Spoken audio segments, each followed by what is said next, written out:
could go band for band. Fuck that, we can go M for M. What? We could go bang for bang. Fuck that, we could go M for M. So bang for bang ကပါလေ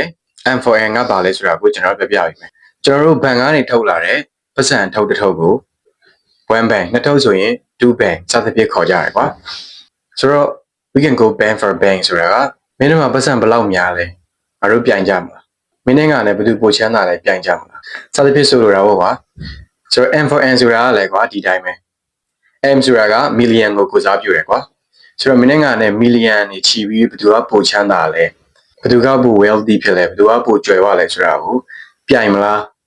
ရှင်းမလားစသဖြင့်စိန်ခေါ်တဲ့နေရာမှာပြောလို့ရတဲ့စကားမျိုးပေါ့လေကိုကပတ်စံနေမို့ပဲနဲ့တခြားကိုပြိုင်နေတဲ့အရာတွေကားတို့